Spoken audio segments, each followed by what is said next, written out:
Hi friends, welcome to SK Innovations. இன்னைக்கு நம்ம என்ன பார்க்க போறோம்னா ரோட்டு கடைகளெல்லாம் விற்கக்கூடிய தோசையோட மொறுமொறுப்புக்கான ரகசியம் என்னன்னு தான் நம்ம பார்க்க போறோம். ஃபர்ஸ்ட் இப்போ தோசை மாவுக்கு 2 கிளாஸ் அளவுக்கு சோனா மசூரி பச்சை அரிசி எடுத்துர்க்கேன். நீங்க எந்த விதமான பச்சரிசி வேணாலும் யூஸ் பண்ணிக்கலாம். ஆனா இந்த சோனா மசூரி அரிசி யூஸ் பண்ணும்போது உங்களுக்கு ரொம்பவே பெர்ஃபெக்ட்டான டெக்ஸ்சர் வந்து கிடைக்கும்.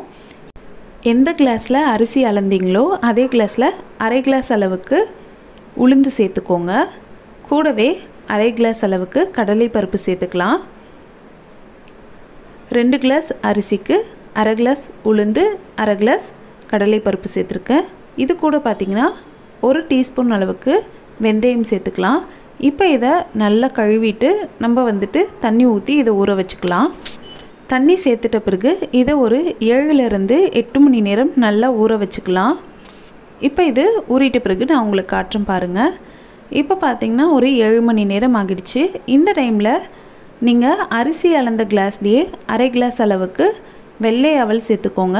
அது ரொம்ப தின்னாக இருக்கக்கூடிய அவலாக இருந்தாலும் சரி, திக்காக இருக்கக்கூடிய அவலாக இருந்தாலும் சரி, ஆனால் வெள்ளை அவல் எடுத்துக்கோங்க. அதை ஒரு 2 தடவை நல்லா வாஷ் பண்ணிவிட்டு அந்த தண்ணியை கீழே விட்டுருங்க. அதுக்கப்புறம் நீங்கள் நல்ல தண்ணி ஊற்றி இந்த அவலையும் ஒரு 10 நிமிஷத்துக்கு நல்லா ஊற வச்சுக்கோங்க. இப்போ பார்த்திங்கன்னா 10 நிமிஷம் ஆகிடுச்சு. நம்மளோட அவல் நல்லா ஊறிடுச்சு. இப்போ இந்த அரிசி, பருப்பு, அவல் எல்லாமே ஒரு மிக்ஸி ஜாரில் சேர்த்து நல்லா ஃபைன் பேஸ்ட்டாக அரைச்சிக்கலாம். நீங்கள் இதையே கிரைண்டரில் அரைக்க தந்தாலும் அரைச்சிக்கலாம். நான் கம்மியான குவான்டிட்டின்றதுனால மிக்சியில் அரைச்சிக்கிறேன். பாருங்கள், தோசை மாவு பதத்துக்கு நல்லா இதை அரைச்சி எடுத்துக்கிட்டேன். இப்போ இதை ஒரு பவுலுக்கு மாற்றிக்கலாம். மாற்றிட்டு தேவையான அளவுக்கு உப்பு சேர்த்து இதை நல்லா கைவிட்டு நல்லா கரைச்சிப்போம். அப்போ தான் மாவு நல்லா புளிச்சு வரும். மாவு பாருங்கள் எந்த அளவுக்கு நல்லா சாஃப்டாக அரைஞ்சிருக்குன்ட்டு. இந்த மாதிரி நல்லா ஃபைன் பேஸ்ட்டாக அரைச்சிக்கோங்க. அப்போ தான் தோசைக்கு நல்லா இருக்கும். இப்போ இதை நான் நல்லா கரைச்சிட்டு காட்டுறேன் பாருங்கள். இப்போ பார்த்திங்கன்னா இதை நல்லா கரைச்சாச்சு. இப்போ இதை ஒரு தட்டு போட்டு மூடி ஒரு 8 மணி நேரம் நல்லா புளிக்க வச்சுக்கலாம். நான் நைட்டு இந்த மாவை கரைச்சி வச்சுட்டேன். காலையில் உங்களுக்கு காட்டுறேன். இப்போ பார்த்திங்கன்னா காலையில் ஆகிடுச்சு. நம்ம இந்த மாவை ஓப்பன் பண்ணி பார்க்கலாம். பார்த்திங்கன்னா மாவு சூப்பராக புளிச்சு உப்பி வந்திருக்கு பாருங்கள். இப்போ இந்த மாவை ரொம்ப ஃபாஸ்ட்டாக கலக்கிடாமல் கொஞ்சம் பொறுமையாக நல்லா கலந்து விட்டுக்கோங்க. இப்போ பார்த்திங்கன்னா மாவு நல்லா கலந்தாச்சு. இதிலிருந்து பாதி மாவு மட்டும்தான் நான் இன்றைக்கி தோசை ஊற்ற போகிறேன். இப்போ நம்ம இந்த மாவை எடுத்து அப்படியே தோசை விட்டுடாமல் இதில் முக்கியமாக 2 பொருளை நம்ம சேர்க்க போகிறோம். அந்த பொருள் சேர்க்கறதுனால பார்த்திங்கன்னா ரோட்டு கடைகள்லாம் கிடைக்கக்கூடிய அளவுக்கு நம்மளோட தோசை நல்ல மொறுமொறுனும் நல்ல கலராகவும் சுவையாகவும் இருக்கும். அது என்னென்னா 1 டேபிள் ஸ்பூன் அளவுக்கு சர்க்கரை சேர்த்துக்கோங்க. கூடவே 1.5 டேபிள் ஸ்பூன் அளவுக்கு ரவை சேர்த்துக்கோங்க. ரவை வறுத்த ரவையாக இருந்தாலும் சரி, வறுக்காத ரவையாக இருந்தாலும் சரி சேர்த்துக்கோங்க. இதை சேர்த்துட்டு நல்லா கலந்து விட்டுக்கலாம். இதில் சேர்த்துருக்கக்கூடிய சர்க்கரை பார்த்திங்கன்னா நல்ல டேஸ்ட்டும் கொடுக்கும். அது மட்டும் இல்லாமல் நல்ல கலரும் கொடுக்கும். ரவை பார்த்திங்கன்னா இன்னுமே கொஞ்சம் தோசை நல்லா மொறுமொறுன்னு வரத்துக்கும் ஒட்டாமல் வரத்துக்கும் உதவி பண்ணும். ஸோ இப்போ இதை நம்ம நல்லா கலந்துட்டு ஒரு 10 நிமிஷம் இதை அப்படியே வச்சிடலாம். 10 நிமிஷம் கழித்து நம்ம இந்த மாவை தோசை ஊற்ற ஸ்டார்ட் பண்ணலாம்.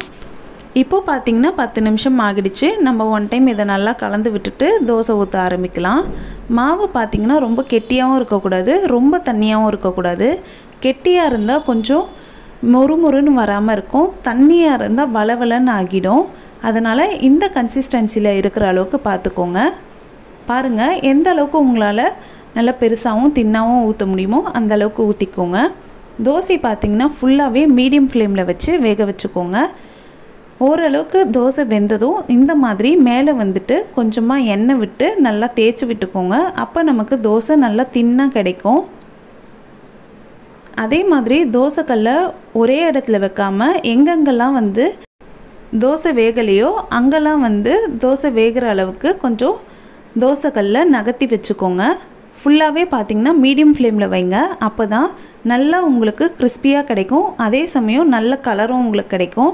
பாருங்கள், இந்த மாதிரி கொஞ்சம் கொஞ்சமாக நகர்த்தி அட்ஜஸ்ட் பண்ணிவிட்டு நீங்கள் தோசையை வேக வச்சுக்கோங்க. இப்போ இன்னுமே நமக்கு கிறிஸ்பியாக வரத்துக்காக வெயிட் பண்ணுறேன். இப்போ பார்த்திங்கன்னா நம்மளோட தோசை சூப்பராக ரெடி ஆகிடுச்சு. பாருங்கள், நம்மளோட தோசை எந்த அளவுக்கு நல்லா கிறிஸ்பியாகவும் கலராகவும் அழகாகவும் இருக்குன்ட்டு.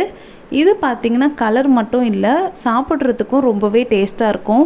நார்மலாக நீங்கள் 2 தோசை சாப்பிட்றீங்கன்னா இந்த மாதிரி தோசை செய்யும்போது 4 தோசை சாப்பிடுவீங்க. அந்த அளவுக்கு சூப்பராக இருக்கும்.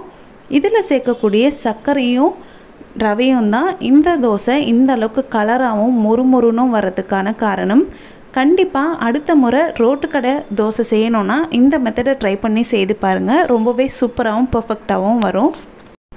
இந்த வீடியோ உங்களுக்கு பிடிச்சிருந்தால் லைக் பண்ணுங்கள், ஷேர் பண்ணுங்கள், கமெண்ட் பண்ணுங்கள். நம்ம சேனலை ஃபஸ்ட் டைம் பார்க்குறீங்கன்னா மறக்காமல் சப்ஸ்கிரைப் பண்ணுங்கள். தேங்க்ஸ் ஃபார் வாட்சிங்.